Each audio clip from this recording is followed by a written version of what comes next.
Hi friends, welcome back to my channel. ನಾನು ಲಕ್ಷ್ಮಿ. ಇವತ್ತು ಶುಕ್ರವಾರ ಬೆಳಗ್ಗೆಯಿಂದನೇ ಬ್ಲಾಗ್ನ ಶುರು ಮಾಡಿದ್ದೀನಿ. ಇವತ್ತು ಶುಕ್ರವಾರ ಆಗಿರೋದ್ರಿಂದ ಬಾಗಿಲೆಲ್ಲ ತೊಳೆದು ರಂಗೋಲಿನೂ ಹಾಕ್ಕೊಂಡೆ ಪೂಜೆ ಮಾಡೋಣ ಅಂತ ಹೇಳ್ಬಿಟ್ಟು. ಅದಾದಮೇಲೆ ಬಂದು ಒಂದು ಲೋಟ ಬಿಸಿನೀರನ್ನು ಕುಡಿದಿದ್ದಾಯಿತು. ತಿಂಡಿಗೆ ಅಂತ ಅಂದ್ಬಿಟ್ಟು ಇಲ್ಲಿ ವಾಂಗಿಬಾತ್ ಗೊಜ್ಜನ್ನ ಮಾಡ್ತಾಯಿದ್ದೀನಿ. ತುಂಬಾ ಚೆನ್ನಾಗಿ ಬಂದಿತ್ತು ವಾಂಗಿಬಾತ್ ಗೊಜ್ಜು. ಆ ರೆಸಿಪಿನ ನಿಮ್ಮ ಜೊತೆ ಶೇರ್ ಮಾಡ್ತೀನಿ. ಅದಕ್ಕೂ ಮುಂಚೆ ಯಾರೆಲ್ಲ ನನ್ನ ವೀಡಿಯೋನ ಸಬ್ಸ್ಕ್ರೈಬ್ ಮಾಡದೆ ನೋಡ್ತಾ ಇದ್ದೀರಾ, ಪ್ಲೀಸ್ ಸಬ್ಸ್ಕ್ರೈಬ್ ಮಾಡಿ ನೋಡಿ.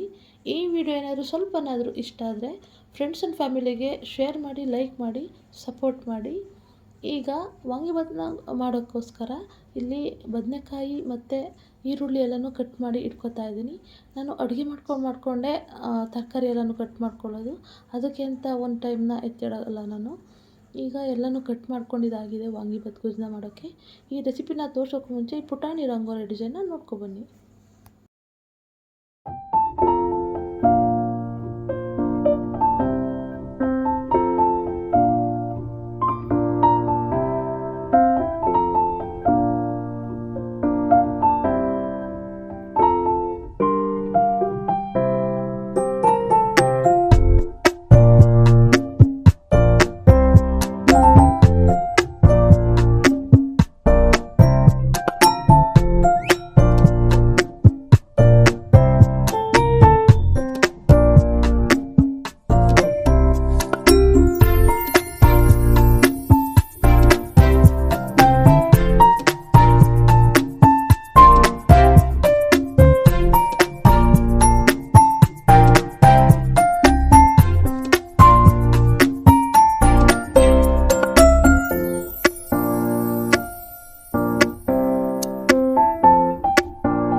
ವಾಂಗಿಬಾತ್ ಗೊಜ್ಜನ್ನ ಮಾಡೋಕ್ಕೋಸ್ಕರ ಇಲ್ಲಿ ಸ್ಟವ್ ಮೇಲೆ ಒಂದು ಬಾಣಲಿನ ಇಟ್ಕೊಂಡು ಅದಕ್ಕೆ ಎಣ್ಣೆನ ಹಾಕೋತಾ ಇದ್ದೀನಿ. ಎಣ್ಣೆ ಜಾಸ್ತಿ ಇದ್ದಷ್ಟು ವಾಂಗಿಬಾತ್ ಗೊಜ್ಜು ಚೆನ್ನಾಗಿ ಬರುತ್ತೆ.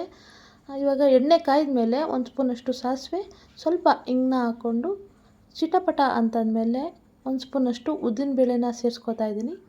ಅದಾದಮೇಲೆ ಒಂದೆರಡು ಸ್ಪೂನಷ್ಟು ಕಡಲೆಬೇಳೆನ ಸೇರಿಸ್ಕೊಂಡು ಫ್ರೈ ಮಾಡ್ಕೊಳ್ಳೋಣ. ಇವಾಗ ಸ್ವಲ್ಪ ಬ್ರೌನ್ ಬರೋವರೆಗೂ ಫ್ರೈ ಮಾಡಿಕೊಂಡ್ರೆ ಸಾಕು. ಈಗ ಬ್ರೌನ್ ಬಂದಿದೆ. ಈಗ ಕಟ್ ಮಾಡಿ ಇಟ್ಕೊಂಡಿರುವಂತಹ 2 ಈರುಳ್ಳಿನ ಹಾಕೋತಾ ಇದ್ದೀನಿ. ಈ ಥರ ಉದ್ದುದ್ದಾಗಿ ಸ್ಲೈಸಾಗಿ ಕಟ್ ಮಾಡ್ಕೊಂಡಿದ್ದೀನಿ ಈರುಳ್ಳಿನ. ಈಗ ಸ್ವಲ್ಪ ಅದು ಫ್ರೈ ಆಗಬೇಕು ಎಣ್ಣೆಯಲ್ಲಿ. ಅದಾದಮೇಲೆ ಒಂದು ಸ್ವಲ್ಪ ಕರಿಬೇವಿನ ಎಲೆನ ಹಾಕೋತಾ ಇದ್ದೀನಿ ಇಲ್ಲಿ. ಕರಿಬೇವಿನ ಎಲೆ ಹಾಕ್ಕೊಂಡ್ಮೇಲೆ ಸಣ್ಣದಾಗಿ ಹಚ್ಕೊಂಡಿರುವಂತಹ ಬದನೆಕಾಯಿನ ಸೇರಿಸ್ಕೋಬೇಕು. ಇವಾಗ ನೋಡ್ತಾ ಇದ್ದೀರಲ್ಲ ಎಷ್ಟು ಸಣ್ಣದಾಗಿ ಸ್ಲೈಸಾಗಿ ಕಟ್ ಮಾಡ್ಕೊಂಡಿದ್ದೀನಿ ಅಂತ ಬದನೆಕಾಯಿನ. ಈಗ ಸ್ವಲ್ಪ ಉಪ್ಪನ್ನ ಹಾಕ್ಕೊಂಡು ಎಣ್ಣೆಯಲ್ಲಿ ಅದು ಫ್ರೈ ಆಗಬೇಕು. ಈ ಉಪ್ಪು ಹಾಕೋದ್ರಿಂದ ಬದನೆಕಾಯಿ ಮೇಲೆ ಅದು ಸ್ವಲ್ಪ ಸಾಫ್ಟ್ ಆಗಲಿ ಅಂದ್ಬಿಟ್ಟು ಉಪ್ಪು ಹಾಕೋದು. ಇವಾಗ ಎಣ್ಣೆಯಲ್ಲೇ ಚೆನ್ನಾಗಿ ಫ್ರೈ ಮಾಡ್ಕೋಬೇಕು.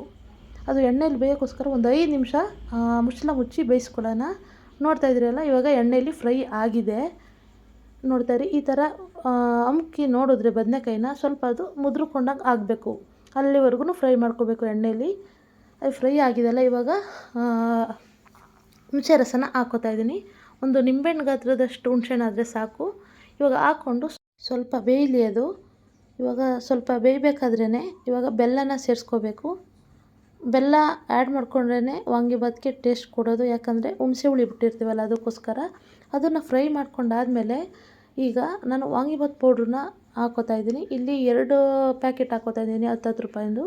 ನೀವು ಮನೇಲೇ ರೆಡಿ ಮಾಡ್ಕೊಂಡಿರೋ ವಾಂಗಿಬಾತ್ ಪೌಡ್ರನ್ನಾದ್ರೂ ಬಳಸ್ಬೋದು. ಇದು ಚೆನ್ನಾಗಾಗುತ್ತೆ MTR. ಈಗ ಪೌಡ್ರನ್ನ ಹಾಕ್ಕೊಂಡ್ಮೇಲೆ ಸ್ವಲ್ಪ ಗಟ್ಟಿಗಾಗಿದೆಯಲ್ಲ, ಅದಕ್ಕೋಸ್ಕರ ಸ್ವಲ್ಪ ನೀರನ್ನ ಹಾಕ್ಕೊಂಡು ಈ ಅದಕ್ಕೆ ಎಷ್ಟು ಬೇಕು ಅಷ್ಟು ಉಪ್ಪನ್ನ ಸೇರಿಸ್ಕೊಂಡು ಕಾಯಿ ತುರಿನ ಹಾಕ್ಕೋತಾಯಿದ್ದೀನಿ ನಾನು.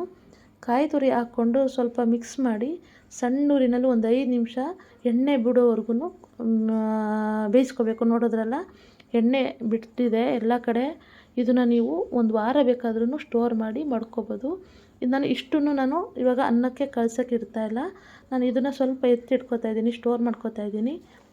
ಎತ್ತಿಟ್ಕೊಂಡಿದ್ದಾದಮೇಲೆ ಈ ಮಿಕ್ಕಿರೋ ಗೊಜ್ಜಿಗೆ ನಾನು ಆಲೆ ಮಾಡಿಟ್ಕೊಂಡಿರುವಂತಹ ಅನ್ನನ ಹಾಕ್ಕೊಂಡು ಕಲಿಸ್ಕೋತೀನಿ. ಕಲಿಸ್ಕೊಂಡ್ರೆ ಆಯಿತು, ವಾಂಗಿಬಾತು ರೆಡಿ ಆಯಿತು ಅಂತ. ನೋಡಿದ್ರಲ್ಲ ಯಾವ ಕಲರ್ ಬಂದಿದೆ ಅಂತ ಅಂದ್ಬಿಟ್ಟು. ಈ ವಿಡಿಯೋ ಏನಾದ್ರೂ ಸ್ವಲ್ಪನಾದ್ರು ಇಷ್ಟ ಆದರೆ ಶೇರ್ ಮಾಡಿ, ಕಮೆಂಟ್ ಮಾಡಿ, ಸಬ್ಸ್ಕ್ರೈಬ್ ಮಾಡಿ. Thank you for watching. ಒಂದು ಪುಟ್ಟ ಕಿವಿ ಮಾತು.